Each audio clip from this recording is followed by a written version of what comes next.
আমার প্রতিবেশী আমার উপর জাদু করেছে, আমি আলহামদুলিল্লাহ এখন সুস্থ, এমন কোনো আমল আছে কি যাতে দ্বিতীয়বার কালো জাদু খাটাতে না পারে? দেখেন, ডিফেন্সিভ আমল তো আছে, কিন্তু ডিফেন্সিভ আমল সর্বোচ্চ লেভেলে কার্যকরী হবে এটা বলা যাবে না। ডিফেন্সিভ আমল আছে, আমল দিয়ে আপনি মুক্তি পাবেন। সেটাই আপনাকে পবিত্র থাকতে হবে সর্বাবস্থায়, 5 ওয়াক্ত সালাত আদায় করতে হবে, সকাল সন্ধ্যার জিকির করতে হবে, সূরা বাকারা, আয়াতুল কুরসি, সূরা বাকারার শেষ 2 আয়াত, সূরা ফাতিহা, নাস, ফালাক, ইখলাস এগুলো তেলাওয়াত করতে হবে। ঘুমাতে যাওয়ার দোয়া, ঘুম থেকে ওঠার দোয়া এগুলো সব ঠিক রাখতে হবে। হুজুর, আমি একজন যুবক, আর্থিক অসচ্ছলতার কারণে আমি বিবাহ করতে পারছি না, এমতো অবস্থায় আমি হারাম সম্পর্কের দিকে ঝুঁকে পড়ছি, এটা থেকে বাঁচার জন্য আমি রোজা রাখার পরিকল্পনা করি। এখন আমার প্রশ্ন হলো, কোন পদ্ধতিতে রোজা রেখে নিজেকে নিয়ন্ত্রণ করতে পারবো, অথবা এই সমস্যার স্থায়ী সমাধান কি? পৃথিবীতে যত পাপ আছে, যুবকেরা এই প্রশ্ন প্রচুর করে, আমি এটাতে আসক্ত, কেমনে বের হয়ে আসবো? গানে আসক্ত, অমুকে আসক্ত, পর্নোগ্রাফিতে আসক্ত, কোনো নারীতে আসক্ত, কীভাবে বের হয়ে আসবে? একটা রাস্তা আছে বের হওয়ার। রোজা তো রাখবা, ঠিক আছে, এটা তো রাসূল সাল্লাল্লাহু আলাইহি ওয়াসাল্লাম বলে গেছে, কিন্তু আমি একটা ট্রিক্স দিয়ে যাই বের হওয়ার রাস্তা। প্রথম কথা হচ্ছে, সব সমস্যার কেন্দ্রস্থল আমাদের এই নাফস, কালব। এর যে টান কোনো একটা কিছুর উপর, ওইটাকে কন্ট্রোল করার রাস্তা কি? ওইটাকে কন্ট্রোল করার জন্য একে প্রশিক্ষণ দিতে হবে, একে নিজের কন্ট্রোলে রাখার প্রশিক্ষণ দিতে হবে। তো 1 নাম্বার প্রশিক্ষণ হচ্ছে সালাত। চ্যালেঞ্জ নিতে হবে, যে কোনো মূল্যে 5 ওয়াক্ত সালাত তাকবীরে তাহরিমার সাথে জামাতে আদায় করবই করব। মানে নিজের নাফসকে বাধ্য করব যে তুমি আমার কথা শুনতে বাধ্য। অন্তত 40 দিনের একটা কোর্স যদি আপনি করেন, যে 40 দিন একটানা 5 ওয়াক্ত সালাত তাকবীরে তাহরিমার সাথে আদায় করলেন, তাহলে পরের 40 দিনের পর থেকে আপনি বুঝবেন যে নিজের নাফসের উপর আপনার কন্ট্রোল তৈরি হয়েছে। এখন মনে চাইলেই সাথে সাথে কারোর সাথে কথা বলে ফেলবেন, সাথে সাথে কাউকে মেসেজ দিয়ে ফেলবেন, এটা অতটা হবে না। দেওয়ার আগে আপনি 10 বার চিন্তা করবেন যে এটা দেওয়া ঠিক হবে কি না, কেন এখন আপনার নিজের নাফসকে আপনি কন্ট্রোল করা শিখেছেন। তো নাফসের কন্ট্রোল হারিয়ে গেল কখন? সালাত বাদ চলে গেল যখন। সালাত নাই, নাফসে কন্ট্রোল নাই। এখন যখনই মন চাইবে তখনই ফোন দেবে, যখনই মন চাইবে তখনই চ্যাট করবে, যখনই মন চাইবে তখনই পার্কে ঘুরতে যাবে। কেন? আসল জিনিস হারিয়ে গেছে, নাফসের উপর কন্ট্রোল হারিয়ে গেছে। নাফসের উপর কন্ট্রোল আসবে কীভাবে? বাধ্যতামূলক 5 ওয়াক্ত সালাত আদায় করতে, মরা পর্যন্ত। তারপরে 2 নম্বরে আসবে সিয়াম, রোজা। তো তুমি যদি জামাতে সালাত কোনোদিন মিস না দাও, তাহলে পৃথিবীর সব গুনাহ থেকে বাঁচার রাস্তা সহজ হয়ে যাবে। সেটা গান হোক, সেটা কোনো মেয়ের প্রতি আসক্তি হোক, সেটা পর্নোগ্রাফি হোক, সেটা হস্তমৈথুন হোক, যুবকদের যা সমস্যা আছে সব সমস্যা থেকে মুক্তির সহজ রাস্তা 5 ওয়াক্ত সালাত জামাতে আদায় করা। তাহলে নিজের নাফসকে কন্ট্রোলে রাখা যাবে। তাই অন্যদিকে মনোযোগ না দিয়ে কাজে মনোযোগ দাও। কাজ কি? 5 ওয়াক্ত সালাত, এটাই ট্রেনিং। নেশাদার দ্রব্য, যে একই কাজ, 5 ওয়াক্ত সালাতে নাই, নেশায় থাকবে তারাই। এটা সরকারি চাকরি, যতক্ষণ রিটায়ার্ড না হয়েছে ততক্ষণ যাবে না। পুলিশ বলেন, আর্মি বলেন, জজ বলেন, বিচারক বলেন, সব। তো এরা তো আমরা আপনারাই, এরা তো বাইরের কেউ নয়। এরাই যদি বলে যে আজ থেকে সত্যবাদী হলাম, ন্যায়পরায়ণ হলাম, একদিনে দেশে 80% ইসলাম কায়েম হয়ে যাবে। কিন্তু ভুল হচ্ছে, আমরা মানুষকে বুঝাতে পারিনি যে এটা ইসলাম। মানুষ মনে করে নিয়েছে যে সবাই মিলে যদি আমরা বোরখা পরি তাহলে ওটাই হয়তো শতভাগ ইসলাম। ওটা অবশ্যই ইসলাম। আমরা সবাই মিলে যদি মসজিদে যাই তাহলে এটাই শতভাগ ইসলাম, অবশ্যই ওটা ইসলাম। কিন্তু আমরা সবাই মিলে মসজিদেও গেলাম, সবাই মিলে বোরখাও পরলাম, কিন্তু আবার একজন আর একজনের টাকা মেরেও নিলাম, তাহলে আমরা এখনো বুঝিনি যে ইসলাম কি। এইটা এখনো বুঝিনি। কেন? এক কালবে আল্লাহর ঈমান আর আমানতের খেয়ানত একত্রিত হতে পারে না। লা ঈমান লিমান লা আমানাতা লাহু। ফলত মানুষকে আমরা বুঝাতেই পারি না। আমি যে বললাম যে আজকে OC, DC, SP, AC land, sub registrar এরা যদি শতভাগ সৎ আর ন্যায়পরায়ণ হয়ে যায় তো 80% ইসলাম কায়েম হয়ে যাবে। এটা কেমনে বললাম? কেননা রাষ্ট্রে ইসলামের ট্রাম্প কার্ডই হচ্ছে, রাষ্ট্রে ইসলামের বিজ্ঞাপনই হচ্ছে ন্যায়, ন্যায়পরায়ণতা, ন্যায় বিচার, সত্যবাদিতা। এটা মোহাম্মদ সাল্লাল্লাহু আলাইহি ওয়াসাল্লাম মার্কেটিং করে গেছে ঈসা আলাইহিস সালামের জন্য, যে ঈসা আলাইহিস সালামের পূর্বে পৃথিবী জুলমে ভরা থাকবে, ঈসা আলাইহিস সালাম না আসা পর্যন্ত কিয়ামত কায়েম হবে না। লা তাকুমুস সাআহ হাত্তা ইয়ানজিলা ঈসা ইবনে মারইয়াম। ঈসা ইবনে মারইয়াম যতক্ষণ অবতীর্ণ না হয়েছে কিয়ামত হবে না। আর ঈসা ইবনে মারইয়াম অবতীর্ণ হয়ে কী করবে জানো? সারা পৃথিবীতে ন্যায় প্রতিষ্ঠা করবে। আল্লাহু আকবার। এটা ব্র্যান্ডিং। রাসূল সাল্লাল্লাহু আলাইহি ওয়াসাল্লাম এটা বলেনি যে ঈসা ইবনে মারইয়াম অবতীর্ণ হয়ে সারা পৃথিবী সব মানুষকে বাধ্যতামূলক সালাত আদায় করাবেন। মানুষ সালাত আদায় করবেই, কিন্তু রাষ্ট্রে ইসলামের ব্র্যান্ডিং কি? রাষ্ট্রে ইসলামের ব্র্যান্ডিং হচ্ছে ন্যায়। তো ওই OC, DC, SP, AC land, sub registrar এরা এমন ইসলাম বুঝলো যে এরা এখন মানুষের টাকা মেরে নিয়ে হজ করে, ঘুষ নিয়ে মসজিদে দান করে, প্রশ্ন ফাঁসের টাকা দিয়ে মাদ্রাসায় দান করে। তাহলে আমরা কি ইসলাম বুঝালাম বলেন মানুষকে? এটার সাথে যে ইসলামের কোনো সম্পর্ক নাই, এটা যে মুনাফিকি, এটা তো আমরা বুঝাতে পারলাম না।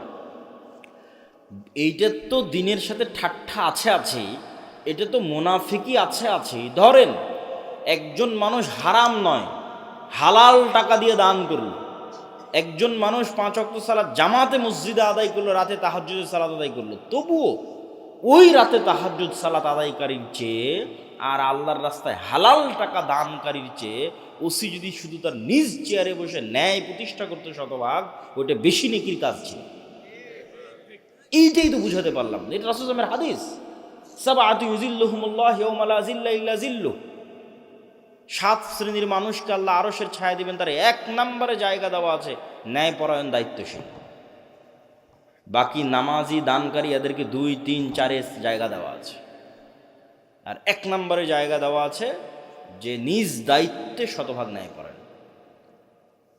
তাহলে OC, DC, SP, AC land, sub registrar এদেরকে আমরা বুঝাতে পারলাম না যে তুমি তো যে পাগলামি করতেছো ওটা তো মুনাফিকি, ওটা তো করার দরকারই নাই। তুমি এই যে দায়িত্ব বসে আছো এটাই শতভাগ ন্যায়ের সাথে যদি তুমি পালন করতে পারো, তাহলে তুমি কি পালন করতেছো জানো? রব্বুল আলামিনের গুণে গুণান্বিত হচ্ছ। রব্বুল আলামিন আল্লাহ, তার সবচেয়ে বড় গুণ হচ্ছে তিনি ন্যায়পরায়ণ, জুলম করেন না। মানুষ হয়ে তুমি মানুষের উপর শতভাগ ন্যায় করতেছো, দিস ইজ এ মিরাকল। মানুষ হয়ে তুমি রব্বুল আলামিনের যে গুণ, যে উনি কারো উপর জুলুম করবেন না, সেটা তুমি বাস্তবায়ন করছো। এটা অনেক মহৎ গুণ, বিশাল গুণ, কিন্তু এটা আমরা মানুষকে বুঝাতে পারলাম না। ইসলাম কি এটা মানুষকে বুঝাতে আমরা ব্যর্থ। তাহলে সত্যবাদিতা, ন্যায়পরায়ণতা ছাড়া নেতা হওয়ার কোনো সুযোগ নাই। আর সত্যবাদী, ন্যায়পরায়ণ মানুষ যেন বের না হয়ে আসে, এই জন্য গণতন্ত্র। এই গণতন্ত্রের ফাঁক দিয়ে যদি কেউ সত্যবাদী, ন্যায়পরায়ণ বের হয়েও আসে, তাহলে ওসমান হাদির মতো গুলি করে হত্যা করা হবে। কেন? ওটার ওজন বহন করতে পারবে না রাষ্ট্র। আধিপত্যবাদী শক্তি ওইটার ওজন বহন করতে পারবে না। আর শিক্ষা এবং জ্ঞান, আল্লাহ পৃথিবীকে যেই ফাংশনের উপর তৈরি করেছেন, সেই ফাংশনের মধ্যে এইটাই আছে যে শিক্ষা এবং জ্ঞানের বাটন যে চাপ দিবে সে নেতা হবে। এখন সুন্দরগঞ্জের যুবকেরা যদি সব free fire, PUBG, TikTok, IPL, BPL এগুলো নিয়ে ব্যস্ত থাকে, সময় নষ্ট করে, মদ, জুয়া, গাঞ্জা নিয়ে ব্যস্ত থাকে, আর ইউরোপ আমেরিকার ইহুদি খ্রিস্টানের সন্তানেরা যদি জ্ঞান অর্জন করে, তো আল্লাহ বলবে না এই ইহুদি খ্রিস্টান তোদের নেতা বানাবো না, আমার সুন্দরগঞ্জে কিছু মদখোর, জুয়াখোরকে নেতা বানাবো। এটা আল্লাহ করবেন না। আল্লাহ নিজের তৈরি করা রুলস ভাঙ্গেন না। ওই ইহুদি খ্রিস্টানের নেতা হয়ে যাবে। আর এই সুন্দরগঞ্জের মদখোর, জুয়াখোর মুসলমান হওয়ার পরও গোলাম থাকবে। কেন? আমার পায়ে গোলামির জঞ্জির সে নিজে বেঁধেছে, কিছু করার নাই। আল্লাহ এই সিস্টেম তৈরি করেছে যে জ্ঞানে নেতা হওয়া যায়। কেন বলেন তো? আল্লাহ নিজে সবার চেয়ে জ্ঞানী। আদম আলাইহিস সালাতু ওয়াস সালামকে জ্ঞান দিয়ে আল্লাহ সম্মান দিয়ে ফেরেশতা এবং জিন দিয়ে সিজদা করিয়েছে। ইবলিস করেনি, ইবলিস বোঝেইনি, ইবলিসের প্রশ্নই ভুল। ইবলিস প্রশ্ন করেছে আমি তো আগুনের তৈরি। আরে পাগলা, আগুনের তৈরি আর নূরের তৈরি এগুলো তো কথা নয়, জ্ঞান তো তোমার চেয়ে বেশি। আদম আলাইহিস সালাতু ওয়াস সালামকে জ্ঞান দেওয়া হয়েছে তোমার চেয়ে বেশি। নাহলে তোমার আগুনের চেয়ে নূরের তৈরি ফেরেশতা তো আরও শ্রেষ্ঠ। নূরের তৈরি ফেরেশতা কি জন্য সেজদা করতেছে, আর তুমি আগুনের তৈরি হয়ে কি বলতে চাও, কি বুঝাতে চাও? জ্ঞানই শ্রেষ্ঠত্ব, জ্ঞানই ক্ষমতা।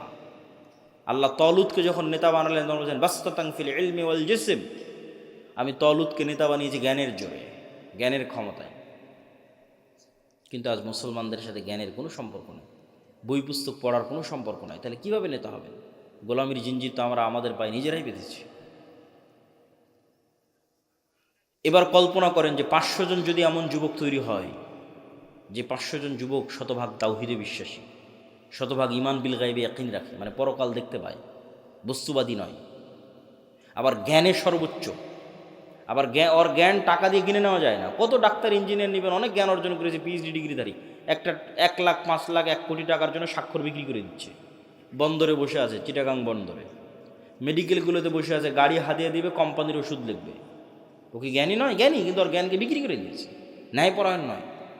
তাহলে কল্পনা করেন যে 500 এরকম যুবক তৈরি হয়েছে যারা সর্বোচ্চ ডাক্তার, সর্বোচ্চ ইঞ্জিনিয়ার, কিন্তু বিক্রি হয় না, কেউ কিনতে পারে না ওদেরকে, ন্যায়পরায়ণ, সত্যবাদী, আবার তাওহীদে শতভাগ তাওহীদে বিশ্বাস রাখে, আবার ঈমান বিল গায়বে ইয়াকিন রাখে। এদেরকে পরাজিত করবে এরকম কোনো শক্তির জন্মই হয়নি পৃথিবীতে। কিন্তু হ্যাঁ, এরকম 500 যুবক তৈরি হয়ে গেলে তারা পৃথিবীর জন্য, সাম্রাজ্যবাদী শক্তির জন্য হুমকি। তখন তারা এদেরকে ধ্বংস করতে চাইবে, হত্যা করতে চাইবে। আর যখন ধ্বংস এবং হত্যা করতে চাইবে তখন আল্লাহর সাহায্য লাগবে। আল্লাহর সাহায্য ছাড়া মুসলমানদের বিজয় আগেও কোনো দিন হয়নি, পরেও কোনো দিন হবে না। দুনিয়ার শক্তিতে মুসলমানদের বিজয় হয় না। দুনিয়ার শক্তি চেষ্টার অংশ, বিজয় হয় কি দিয়ে? একটু কথা বলেন তো, কী দিয়ে বিজয় হয়? আল্লাহর সাহায্য দিয়ে বিজয় হয়। তা আল্লাহর সাহায্য কেমনে পাবেন? আল্লাহর সাহায্য পাওয়ার জন্য দুটো বড় মাধ্যম আছে, প্রযুক্তি আছে, অস্ত্র আছে আল্লাহর সাহায্য পাওয়ার। একটা সালাত আর একটা জিকির। 5 ওয়াক্ত সালাতের তো লাগবেই, 5 ওয়াক্ত সালাতের পরে আরও একটা সালাত খুবই পাওয়ারফুল, এটা হচ্ছে রাতের সালাত। আর জিকির তো আছেই, কিন্তু জিকিরের মধ্যে একটা জিকির খুবই পাওয়ারফুল, এটা হচ্ছে সকাল সন্ধ্যার জিকির। কিন্তু এই সালাত এবং এই জিকির কেন পাওয়ারফুল, এই সালাত এবং জিকির দিয়ে কেমনে আল্লাহর সাহায্য আসবে, এটা একটু বুঝে তারপরে আমাদেরকে সামনের দিকে আগাতে হবে। দেখেন, এখান থেকে ঢাকা অথবা আমেরিকা অথবা রাজশাহীতে কোনো ভালো টিচার যদি থাকে, তার সাথে আপনি অনলাইনে ক্লাস করতেছেন লাইভ, অথবা অনলাইনে ফোনে কথা বলতেছেন লাইভ। তো এই যে অনলাইনে ফোনে লাইভ কথা বলতেছেন, লাইভ ক্লাস করতেছেন, লগ ইন করে পাসওয়ার্ড দিয়ে, তো হাজার হাজার কিলোমিটার দূরে থাকা টিচারের মুখোমুখি হয়েছেন ইন্টারনেট দিয়ে, জুম দিয়ে, হোয়াটসঅ্যাপ দিয়ে। তো এইটা যে প্রযুক্তি, এই প্রযুক্তির চাইতেও লক্ষ কোটি গুণ টপ লেভেলের প্রযুক্তি হচ্ছে আমি দুনিয়াতে বসে আছি আর আমার সাথে 7 আসমানে থাকা রব্বুল আলামিন লাইভ কানেক্টেড হবেন। ওটা হচ্ছে সালাত। রব্বুল আলামিনের সাথে, রব্বুল আলামিন 7 আসমানে, আরশে, আমি দুনিয়ায়, কিন্তু মুখোমুখি হব লাইভ, সরাসরি কথা হবে। ওইটার প্রযুক্তি সালাত, ওটার জন্য সালাতে দাঁড়াতে হবে, সিস্টেম ওইটা, ফরম্যাট ওইটা, যেটা আমার পূর্বের বক্তা বলছিলেন, যেটা গায়েবে নির্ধারিত ফরম্যাট, লাউহে মাহফুজে নির্ধারিত ফরম্যাট। সেম হুবহু ওই ফরম্যাট যখন আপনি ধারণ করবেন, কানেকশন তৈরি হয়ে গেছে। ফরম্যাটে উল্টাপাল্টা হয়ে গেলে কানেকশন হবে না, নেটওয়ার্ক কাজ করবে না, অ্যাক্টিভ হবে না, ফাংশন করবে না। এই জন্য ফরম্যাট হুবহু ওইরকমই থাকা লাগবে, যেমনটা লাউহে মাহফুজে, লাউহে মাহফুজ থেকে জিব্রাইল, জিব্রাইল থেকে মোহাম্মদ সাল্লাল্লাহু আলাইহি ওয়াসাল্লাম, মোহাম্মদ সাল্লাল্লাহু আলাইহি ওয়াসাল্লাম থেকে কোরআন এবং হাদিসে। তো কোরআন এবং হাদিসে যেভাবে ফরম্যাট দেওয়া আছে ওটাই হতে হবে। তাহলে ওই ফরম্যাট দিয়ে আপনি এখন জমিনে বসে থেকে রব্বুল আলামিনের সাথে কানেকশন হবে। ঠিক যেমন আমরা আমাদের মোবাইলের পাসওয়ার্ড ওপেন করতেছি ফিঙ্গারপ্রিন্ট দিয়ে, ফেস ভেরিফিকেশন দিয়ে। ওই ফেস ভেরিফিকেশন যখন নেয় তখন বলে ডানে তাকাও, বামে তাকাও, উপরে তাকাও, তাহলে পুরো ফেসটা নেয়, পুরো ফেসটা মোবাইলের কাছে থাকলো, পরে যখনই আমার ফেসটা দেখে চিনতে পারে, সাথে সাথে খুলে যায়। তো আজকের যুগে, আধুনিক যুগে অনেক দরজা আছে, দেখবেন ফিঙ্গারপ্রিন্ট দিয়ে দরজা ওপেন হয়। আচ্ছা, আমাদের গাড়ির চালক কি এসে পৌঁছেছে? জি ভাই, পৌঁছেছে। তো দেখবেন যে ফিঙ্গারপ্রিন্ট দিয়ে দরজা ওপেন হয়। কার্ড পাঞ্চ করে দরজা ওপেন হয়। তো মনে করেন আমরা অত্যাধুনিক প্রযুক্তির একটা দরজার সামনে দাঁড়িয়ে আছি, যেই দরজা পাসওয়ার্ড অনেক কঠিন, প্রচুর ভ্যারাইটিস পাসওয়ার্ড। যেমন মোবাইলের পাসওয়ার্ড দেওয়ার সময় ওরা কী বলে যে শুধু ইংরেজি লেখিও না, সংখ্যা দাও, 1 2 3 4 দাও, 1 2 3 4 পরে হ্যাশ দাও, স্টার দাও, যত রকমের দিতে পারো তত পাসওয়ার্ড শক্ত। তো পাসওয়ার্ড অনেক শক্ত, নির্ধারিত সময়ে আসতে হবে, নির্ধারিত সময় ছাড়া কাজ করবে না, দরজা খুলবে না। নির্ধারিত সময়ে আসতে হবে, পবিত্র অবস্থায় আসতে হবে। পবিত্র হওয়ারও ফরম্যাট দেওয়া আছে।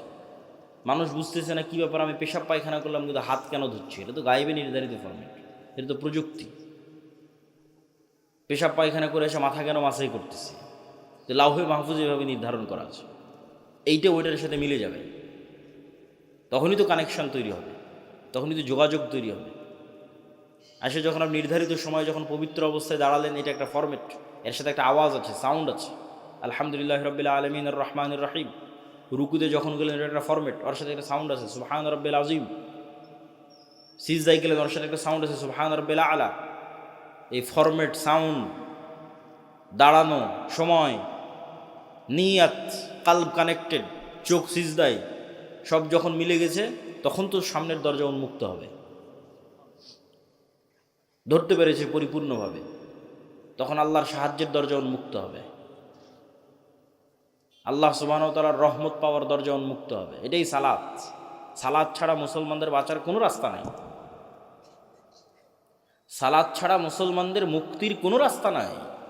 কেন? 7 আসমানের সাথে যোগাযোগই হবে না। 5 ওয়াক্ত সালাতে জেনে ওর নামেই নাই, গন্তিতেই নাই, আল্লাহর কাউন্টের মধ্যেই নাই। তো ওকে দিয়ে কী কাজ হবে? ওর ভোটেরও কোনো দাম নাই, ওর মিছিলেরও কোনো দাম নাই, ওর তাকবীরেরও কোনো দাম নাই, ভ্যালুলেস। 16 কোটি বেনামাজি ভোট দিয়ে যদি বলে ইসলাম বিজয় করবে, এটা মিথ্যা কথা। তা আল্লাহর খাতাতে নাই কিসের ইসলাম? তো 7 আসমানের সাথে যতক্ষণ সম্পর্ক না থাকছে, রব্বুল আলামিনের সাথে যতক্ষণ কানেকশন না থাকছে, ততক্ষণ এইটা দিয়ে আল্লাহ সুবহানাহু ওয়া তাআলার সাহায্য আসবে না, ইসলামেরও বিজয় হবে না। নিজের ব্যক্তি স্বার্থ আদায় হতে পারে, নিজের দুনিয়াবি কিছু লাভ লোকসান হতে পারে, ইসলামের নয়। এই জন্য সালাত ছাড়া কোনো রাস্তা নাই, মুসলমানকে সালাত আদায় করতেই হবে। এই জন্য রাসূলুল্লাহ সাল্লাল্লাহু আলাইহি ওয়াসাল্লাম সূর্যগ্রহণে সালাত, চন্দ্রগ্রহণে সালাত, বৃষ্টি প্রার্থনায় সালাত, যুদ্ধের মধ্যে সালাত। যুদ্ধের মধ্যে সবাই মিলে যুদ্ধ করলে তো যুদ্ধ আরও জমে। তা না করে বলছে সালাতের সময় হয়ে গেছে, অর্ধেক যুদ্ধ করো, অর্ধেক সালাত আদায় করো। কেন? তোমাদের এই যুদ্ধ সবাই মিলে যুদ্ধ করলে বিজয় হবে, ওই থিওরিতে এই যুদ্ধ চলে না। এটা যদি জিহাদ ফি সাবিলিল্লাহ হয়, জিততে হলে রব্বুল আলমিনের সাহায্য লাগবে। রব্বুল আলমিনের সাহায্য আসার জন্য ওই যে ফরম্যাটে দাঁড়াতে হবে, প্রযুক্তি ইউজ করতে হবে, তাহলে আসমান থেকে সাহায্য নামা শুরু করবে। আর আসমান থেকে সাহায্য না নামলে তোমাদের বিজয় হবে না। এই জন্য সালাত আদায় করা ছাড়া মুক্তির কোনো রাস্তা নেই। আর একটা বলেছি, জিকির। জিকির কেন পাওয়ারফুল? জিকির কেন শক্তিশালী? জিকির কেন পাওয়ারফুল, শক্তিশালী? এটা বুঝতে হলে আপনাকে বুঝতে হবে শব্দ, আওয়াজ, বাক্য কেন শক্তিশালী। আজকে আমরা যেই বিশ্বে দাঁড়িয়ে আছি, এই বিশ্বটার আধুনিক সভ্যতা দাঁড়িয়ে আছে যে আমি আবদুল্লাহ এখান থেকে বলবো, আমার এই আওয়াজটা মোবাইলে ক্যাপচার করবে, মোবাইল থেকে নেটওয়ার্কে দিবে, দিয়ে এখন আমার কথা এখন আমেরিকাতে বাজতেছে। এ কেমনে আমেরিকা গেল? এটা আলোর মধ্যে দিয়ে আমার কথা ট্রান্সফার হয়ে যাচ্ছে, আমার চেহারা, ছবি, ভিডিও আলোর মধ্যে দিয়ে ট্রান্সফার হয়ে যাচ্ছে। এটা পৃথিবী যেদিন থেকে সৃষ্টি হয়েছে ওই দিন থেকেই হয়, মানুষ জানত না। এই গায়েব আল্লাহ উন্মোচন করেছে 50 বছর 60 বছর হচ্ছে মানুষের জন্য। তো এটার উপরে এই আধুনিক সভ্যতা টিকে আছে। কিন্তু এই আধুনিক সভ্যতার চেয়েও পাওয়ারফুল অত্যাধুনিক প্রযুক্তি হচ্ছে শব্দভিত্তিক, আওয়াজ ভিত্তিক প্রযুক্তি। কিন্তু ওর ধারে কাছে বিজ্ঞানীরা নাই, বিজ্ঞানীদের ওই লেভেল পর্যন্ত জ্ঞান পৌঁছেনি। কিন্তু ওই লেভেল পর্যন্ত কিছু জ্ঞান আল্লাহ আবার সুলাইমান আলাইহিস সালামকে দিয়েছিলেন। বলেন আল্লাহু আকবার। তাহলে সুলাইমান আলাইহিস সালাম আজ থেকে 1000 বছর আগে কোন লেভেলের জ্ঞান অর্জন করেছিলেন? যেমন আমার এখানে যদি একজন চাইনিজ বসে থাকে, ও আমার একটা কথা বুঝতে পারবে, খালি আওয়াজ ওর কানে যাবে। কি যাবে? আওয়াজ। তাহলে এটা এক ধরনের আওয়াজ। আমি যে বাংলা বলতেছি, this is one kind of sound, এটা একটা আওয়াজ। আপনি বুঝতেছেন, আর একজন বুঝে না। ঠিক এখানে এসে একটা চাইনিজ যদি বক্তব্য দেয়, আপনি খালি আওয়াজই শুনতে পাবেন। কী যে আওয়াজ, তো অর্থ জানি না। তাহলে অবশ্যই এই ধরনের কোনো একটা আওয়াজের সিস্টেম আছে, ফরম্যাট আছে, যেটা আপনি উচ্চারণ করলে গরুতে বুঝে নেবে যে কি বললো। বলেন আল্লাহু আকবার। ওইটা আমাদের ব্রেনে আল্লাহ দেয়নি, ওইটা সুলাইমান আলাইহিস সালামকে দিয়েছেন। কোন বাক্য কোন আওয়াজ উচ্চারণ করলে আমি পিঁপড়াকে বলতে পারবো পিঁপড়া তুমি ডানে যাও, এটার একটা আওয়াজ আছে। এই আওয়াজের জ্ঞান আল্লাহ কাকে দিয়েছিল? বলেন না যে কাকে দিয়েছিল? সুলাইমান আলাইহিস সালামকে দিয়েছিল। এটা সবচেয়ে অত্যাধুনিক প্রযুক্তি, সর্বোচ্চ লেভেলের প্রযুক্তি, আওয়াজ, শব্দ। আবার ওই পিঁপড়া কি বলতেছে সেটাও সুলাইমান আলাইহিস সালাম বুঝতো, পাখি কি বলতেছে ওটাও সুলাইমান আলাইহিস সালাম বুঝতো। সুলাইমান আলাইহিসসালামের জীবদ্দশায় সবচেয়ে ঐতিহাসিক একটা ব্যতিক্রম ঘটনা হচ্ছে রানী বিলকিসের সিংহাসনকে উঠিয়ে নেওয়া আসা হয়েছে চোখের পলকে। কোরআনে আর বর্ণনা আছে। তো সুলাইমান আলাইহিসসালাম যখন বললেন বিলকিসের সিংহাসনকে নিয়ে আসতে হবে, তখন একটা জিন বলছে, ক্বালা ইফরিতুম মিনাল জিন, যে আমি আপনার এই বসা থেকে উঠার আগে ওই সিংহাসন ইয়ামান থেকে ফিলিস্তিনে নিয়ে আসবো। এইটা সুলাইমান আলাইহিস সালামের পছন্দ হয় না। তখন আরেকজন বলল, কোরআনের ইবারত হচ্ছে আল্লাযী ইনদাহু ইলমুম মিনাল কিতাব, যার কাছে কিতাবের জ্ঞান আছে, সে বলল যে আপনার চোখের পলক পড়ার পূর্বে সিংহাসন হাজির হয়ে যাবে। তাহলে ইফরিত নামক জিন যখন বলেছে তখন গায়ের জোরে বলেছে, যে গায়ের জোরে উড়ে যাব, উড়ে আসব। আর পরের জন যখন বলেছে ও গায়ের জোরে বলেনি, জ্ঞানের জোরে বলেছে। আল্লাহ কোরআন বলছে আল্লাযী ইনদাহু ইলমুম মিনাল কিতাব, কিতাবের জ্ঞান আছে। কি জ্ঞান? কোন জ্ঞান? যে জ্ঞানে চোখের পলকে সিংহাসন নিয়ে চলে আসবে ইয়ামান থেকে ফিলিস্তিন, 1000 কিলোমিটার দূরে। তো অনেক মুফাসসির লিখেছেন যে আল্লাহ সুবহানাহু ওয়া তাআলার বিশেষ কিছু জিকির তার জানা ছিল, সাউন্ড, আওয়াজ, জ্ঞান, জিকির, বিশেষ কিছু জিকিরের জ্ঞান, যে আওয়াজ দিয়ে, যে সাউন্ড দিয়ে চোখের পলকে সিংহাসন ওখান থেকে উড়ে চলে আসবে এখানে। তো সাউন্ড খুব পাওয়ারফুল। এই জন্য আল্লাহ সুবহানাহু ওয়া তাআলা পৃথিবী ধ্বংসর সিস্টেম নির্ধারণ করেছেন সাউন্ড। যে ইসরাফিল বাঁশিতে ফুঁ দিবে, আওয়াজ তৈরি হবে, আওয়াজে সূর্য চন্দ্র নক্ষত্র সব ভেঙে চূর্ণ বিচূর্ণ হয়ে যাবে, আওয়াজ। মানুষ, ফেরেশতা, জিন সব মরে যখন সাফ, কুল্লু মান আলাইহা ফান ওয়া ইয়াবকা ওয়াজহু রাব্বিকা যুল জালালি ওয়াল ইকরাম, তখন আল্লাহ যদি পুনরুজ্জীবন করতে চাই, ইসরাফিলকে আবার নতুন করে সৃষ্টি করে ইসরাফিলের মুখে বাঁশি দিয়ে আওয়াজ দিতে বলবে, আওয়াজে সব কবর থেকে বের হয়ে আসবে। তাহলে ধ্বংসের সিস্টেম আওয়াজ, পুনরুত্থানের সিস্টেম আওয়াজ। এটা টপ লেভেলের প্রযুক্তি, আওয়াজ। এই জন্য মুসা আলাইহিস সালামকে যে লাঠি দেওয়া হয়েছে, মুসা আলাইহিস সালামের যে মুজিজার পাথর ছিল, যেটাতে আঘাত করে বৃষ্টি তৈরি, ঝর্ণা তৈরি হয়েছিল, যে পাথর আর লাঠি বানু ইসরায়েলরা বহন করতো তাবুত নাম দিয়ে, কোরআনে আছে তাবুতের কথা, আর সাকিনা, তাবুত। ওরা সব যুদ্ধ ওটা নিয়ে যেত, ওটার বরকতে ওদের বিজয় হয়ে যেত। ওইটা ওরা হারিয়ে ফেলেছে। ওরা মনে করছে এই তাবুত জেরুজালেমের মসজিদে আকসার মাটির নিচে আছে। তো ওদের ওই তাবুতের চেয়েও, মুসা আলাইহিস সালামের লাঠির চেয়েও, মুসা আলাইহিস সালামের হাতের মুজিজার চেয়েও, ঈসা আলাইহিস সালামের মৃত্যুকে জীবিত করার চেয়েও পাওয়ারফুল জিনিস মুসলমানদের কাছে আছে। সেটা হচ্ছে সরাসরি আল্লাহর আওয়াজ, কোরআন। বলেন আল্লাহু আকবার। কোরআন সরাসরি আল্লাহর আওয়াজ, আল্লাহর সাউন্ড, আল্লাহর শব্দ, আল্লাহর বাক্য, যেটা জিব্রাইল হয়ে মুহাম্মদ সাল্লাল্লাহু আলাইহি ওয়াসাল্লাম হয়ে আমাদের পর্যন্ত এসেছে। এই জন্য কোরআন তেলাওয়াত বিশুদ্ধ হতে হবে, যাতে হুবহু মুহাম্মদ সাল্লাল্লাহু আলাইহি ওয়াসাল্লামের মতো হয়।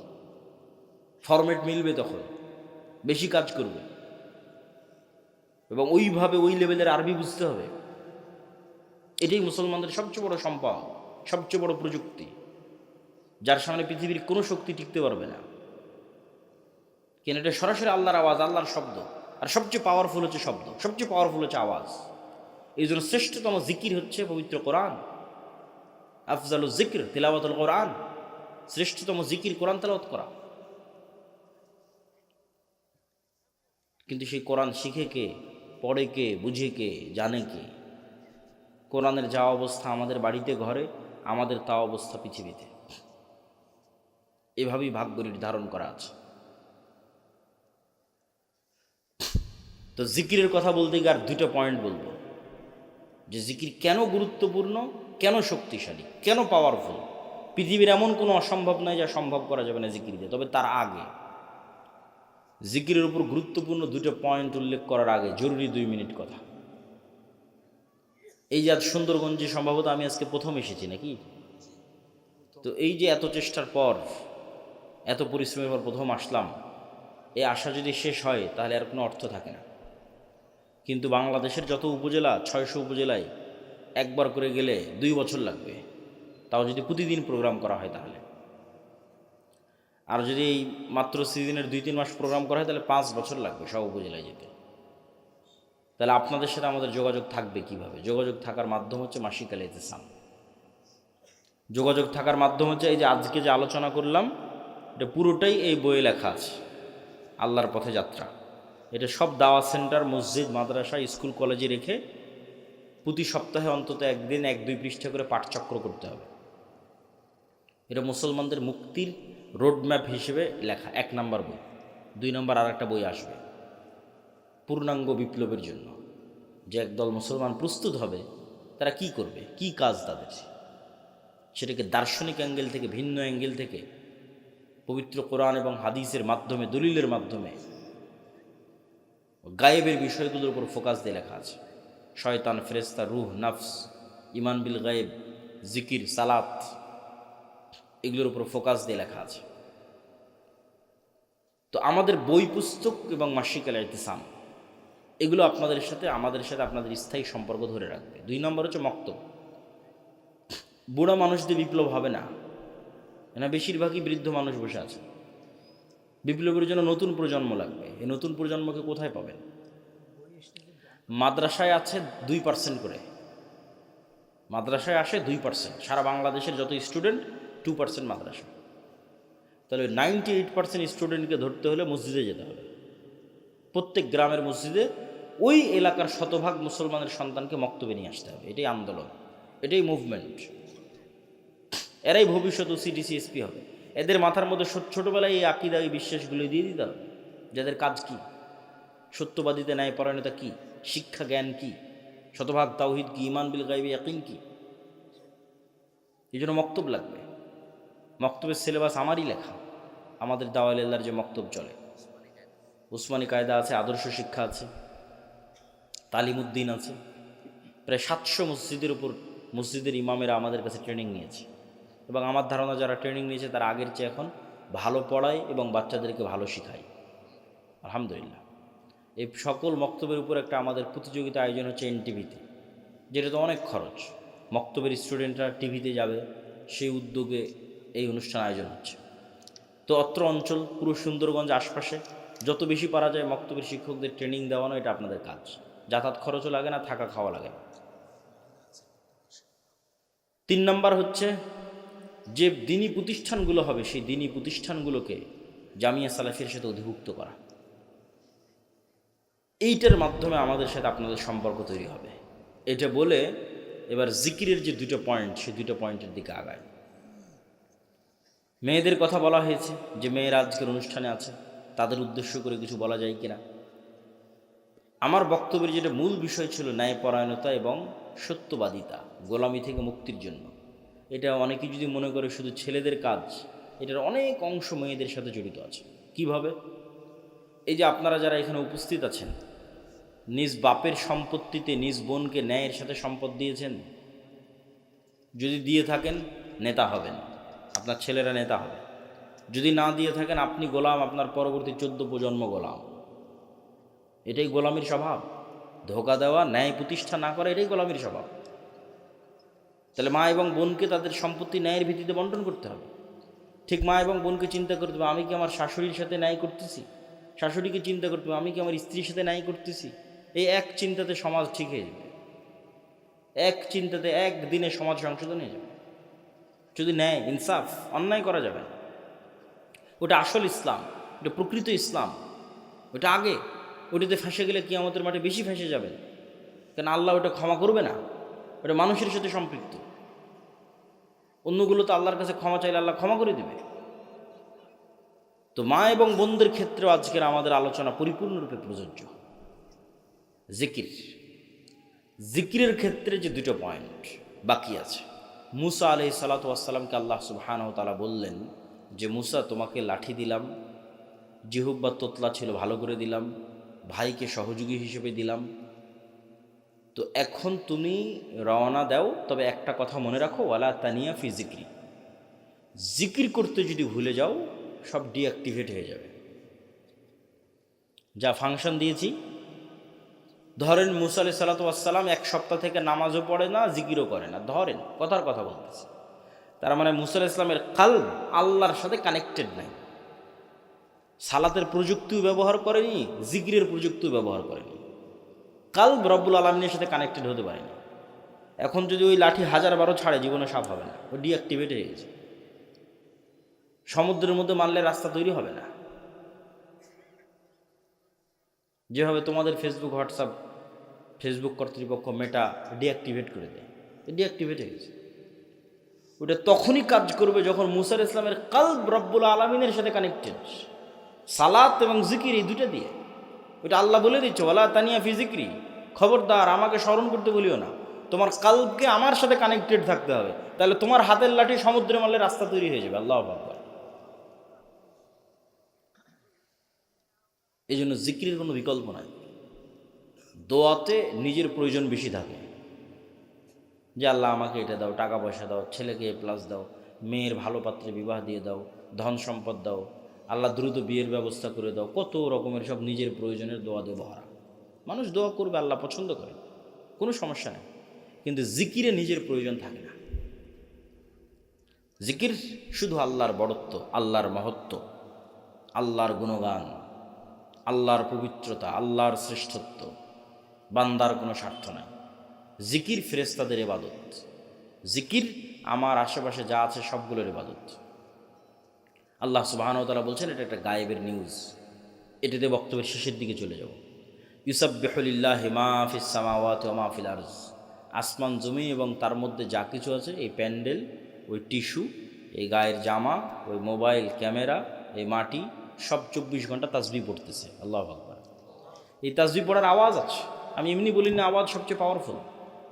আপনি পিঁপড়া চলার আওয়াজ যেমন শুনতে পান না, এটাও শুনতে পান না, কিন্তু এই পিঁপড়া চলার আওয়াজ ঠিকই হাতি শুনতে পায়, আল্লাহর অন্য প্রাণী শুনতে পায়, আপনি পান না, কিন্তু আওয়াজ হচ্ছে। আমাদের এই গায়ের এই জামা আওয়াজ করে করে তাসবিহ পড়তেছে। শুধু কি এটা ভয়ঙ্কর না, এর চেয়ে বড় ভয়ঙ্কর হচ্ছে আমরা যখন তাসবিহ পড়ি তখন এরা বুঝে। রাসূলুল্লাহ সাল্লাল্লাহু আলাইহি ওয়াসাল্লাম বলেন, মুয়াজ্জিন যখন আজান দেয়, আর আজানের আওয়াজ যতদূর পর্যন্ত যায়, জীবজন্তু, জড়বস্তু, জড় পদার্থ, কীট পতঙ্গ, পঙ্গপাল সব এই আওয়াজ বুঝে এবং এই আওয়াজের পক্ষে কিয়ামতের মাঠে সাক্ষী দিবে। তাহলে চারপাশের জীবজন্তু, সৃষ্টিজীবের ইবাদত হচ্ছে তাসবিহ, জিকির। ফেরেশতার ইবাদত তাসবিহ, জিকির। তাহলে এবার আপনিও যখন সকাল সন্ধ্যা জিকির করবেন, তাসবিহ পাঠ করবেন, তখন আপনার জন্য পৃথিবীর সব কিছু সহজ হয়ে যাবে। 5 ওয়াক্ত সালাত, রাতের সালাত এবং সকাল সন্ধ্যের জিকির মুসলমানদের সবচেয়ে বড় অস্ত্র। আর এই পবিত্র কোরআন, আল্লাহর সাহায্য আসমান থেকে জমিনে নামিয়ে আনার জন্য। এটা ছাড়া ওই যে আপনি শতভাগ তাওহীদে বিশ্বাসী, শতভাগ ঈমান বিল গায়বে ইয়াকিন রাখেন, বিশাল জ্ঞান অর্জন করেছেন, সত্যবাদিতা, ন্যায়পরায়ণতা প্রতিষ্ঠা করতে যাবেন, তো বহির্বিশ্ব তো আপনাকে বাঁচিয়ে রাখবে না, মারবে। তখন তো আপনার আল্লাহর সাহায্য লাগবে, তখন কী করবেন? দুনিয়ার শক্তিতে বিজয় অর্জন করতে পারবেন না। এই জন্য আগে থেকেই আল্লাহ সুবহানাহু ওয়া তাআলার সাথে সম্পর্ক লাগবে। এই জন্য সালাত লাগবে, রাতের সালাত লাগবে, সকাল সন্ধ্যার জিকির লাগবে।